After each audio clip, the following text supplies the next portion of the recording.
Before I tell you this story, I need you to do me a favor.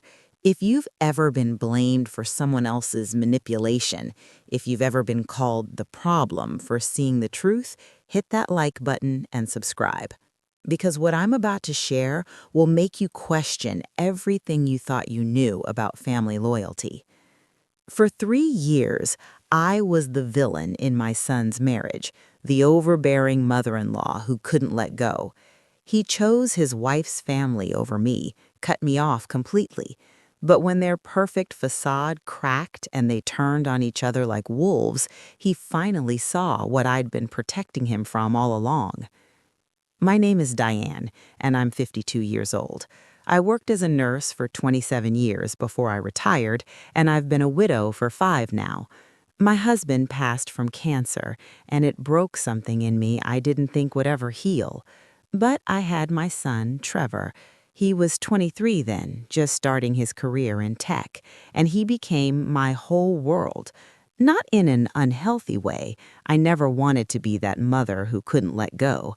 I encouraged his independence, celebrated his successes, gave him space to become his own man. I thought I was doing everything right. Then he met Sloane. I'll never forget the day he brought her to my house for Sunday dinner. It was spring, and I'd made his favorite, my famous pot roast with all the fixings.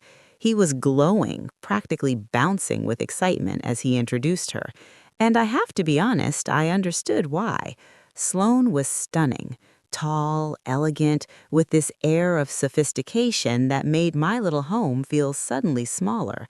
She had smooth, dark skin, perfect natural hair, and this smile that could light up a room.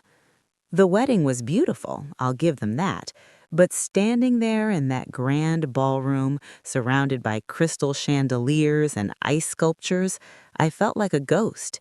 They'd seated me at a table in the back, away from the family section. When it came time for speeches, Gerald stood up with his champagne glass and talked about how Trevor was finally becoming the man he was meant to be by joining their family. Like he wasn't already a man, like I hadn't raised him to be exactly who he was. I tried to give my speech, the one I'd practiced for weeks, but the DJ cut my microphone after barely a minute. Technical difficulties, they said. Sloane didn't even look sorry. After the wedding, Trevor's visits became rare. Once a month turned into every other month, then just holidays. And even then, Sloane always had an excuse not to come. I'd call him, and he'd sound distant, distracted. I started hearing phrases that didn't sound like him. "You need to respect our boundaries, Mom. Sloane's family doesn't hover like this. We're building our own life now."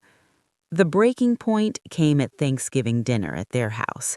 I was so excited to be included, but from the moment I walked in, I felt the chill. Candace barely acknowledged me.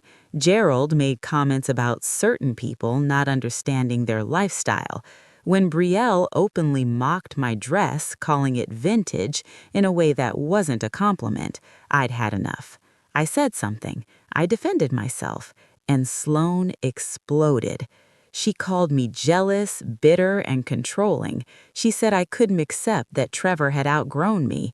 And my son, my baby boy, looked me in the eyes and said, "Mom, you're embarrassing me. This is why we don't include you."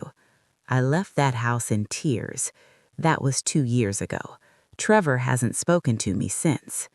2 years of silence, 2 years of unanswered calls, returned birthday cards, and sleepless nights wondering if I'd ever hear my son's voice again.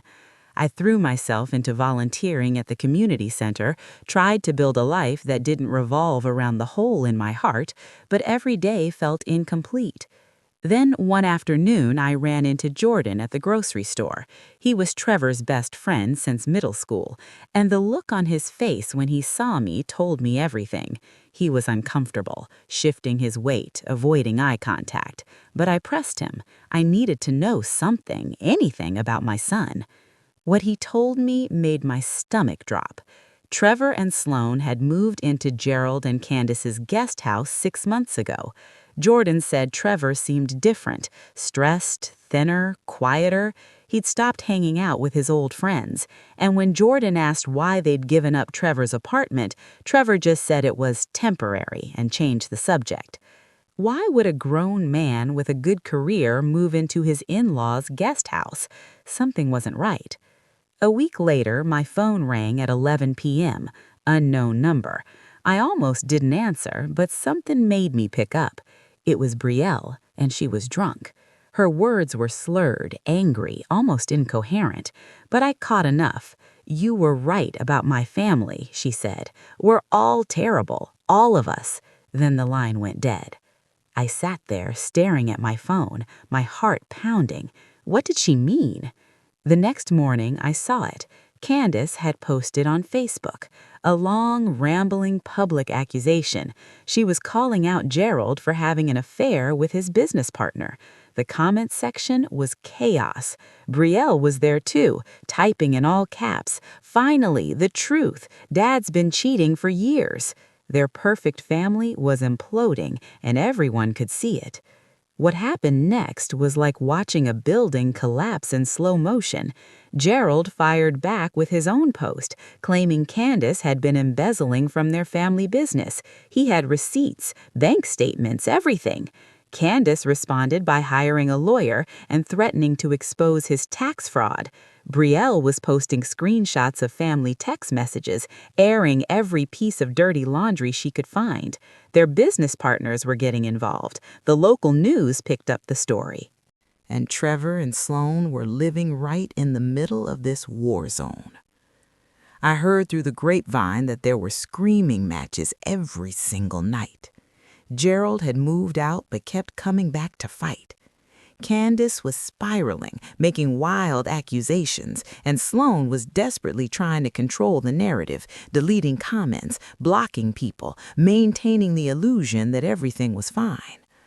But you can't hide an implosion this massive. Then came the night that changed everything. Trevor showed up at my door at 2 a.m. I almost didn't recognize him through the peephole. He looked 10 years older, exhausted, broken. He had a suitcase in one hand and tears streaming down his face. The moment I opened the door, he collapsed into my arms. My baby boy, the one who hadn't spoken to me in 2 years, was sobbing against my shoulder like he was 5 years old again. "Mom," he choked out between sobs. "I'm so sorry. You were right about everything." I didn't say a word. I just held him, stroking his hair the way I used to when he had nightmares as a child. We stood there in my doorway for what felt like forever, and I felt something I hadn't felt in 2 years. Hope. My son had come home, and he was finally ready to see the truth. We sat at my kitchen table until sunrise, and Trevor told me everything. How Sloan had controlled every aspect of his life from the moment they got married, what he could wear, who he could see, how he spent his money, how her family had convinced him to invest in Gerald's business, and when he'd hesitated, they'd made him feel small, ungrateful, like he wasn't good enough for their daughter. How they'd pressured him to move into that guest house so they could keep the family close, but really it was about control and access to his income. He told me about the night he finally saw it clearly. They'd had another family dinner that turned into a screaming match between Gerald and Candace. Brielle threw a glass of wine at her father, and when Trevor tried to calm everyone down, Sloan turned on him. She called him useless, weak, embarrassing, and when he tried to defend himself, she slapped him right there in front of her parents. Gerald had laughed, actually laughed, and said, "Now you know how it feels to be disrespected in your own family." That's when Trevor walked out, packed a bag, and left everything behind. I didn't say I told you so. I didn't need to. Instead, I held his hand across the table and said, "Sometimes people need to learn their own lessons, baby. I just wish yours hadn't hurt so much." Within a month, Trevor filed for divorce. Sloane's family was too busy destroying each other to fight it. Gerald was facing federal charges for tax fraud. Candace had lost the business in the divorce and filed for bankruptcy. Brielle had cut off both parents and was posting tell-all stories online about growing up in their toxic household. Their perfect reputation was ashes, and my son was finally free. 6 months later, Trevor was living with me while he rebuilt his life. He was in therapy, reconnecting with old friends, rediscovering who he was before Sloane. And our relationship, it was stronger than it had ever been. Not because he needed me, but because he finally understood what I'd been trying to tell him all along. Real love doesn't control, it doesn't manipulate, it doesn't make you choose. The final piece of closure came on a random Tuesday afternoon. There was a knock at my door, and there stood Sloane. She looked different, tired, angry, desperate. She'd come to blame me, of course, to tell me I'd poisoned Trevor against her, that I was a bitter old woman who couldn't see her son happy. I looked at her calmly and said, "Baby, I didn't have to do anything. Your family destroyed themselves. You destroyed yourself. Trevor just finally saw clearly." Her mask dropped completely then. All that elegance and sophistication vanished, and I saw the entitled, cruel person she'd always been underneath. She screamed at me, called me every name in the book, but I just stood there, unmoved, because I knew the truth, and so did my son. After she left, Trevor came downstairs. He'd heard everything. He wrapped his arms around me and said, "Thank you for never giving up on me, even when I gave up on you."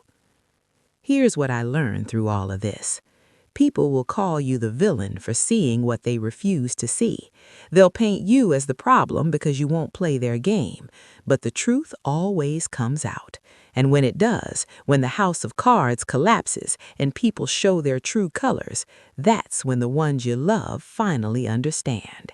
You weren't controlling them. You were protecting them.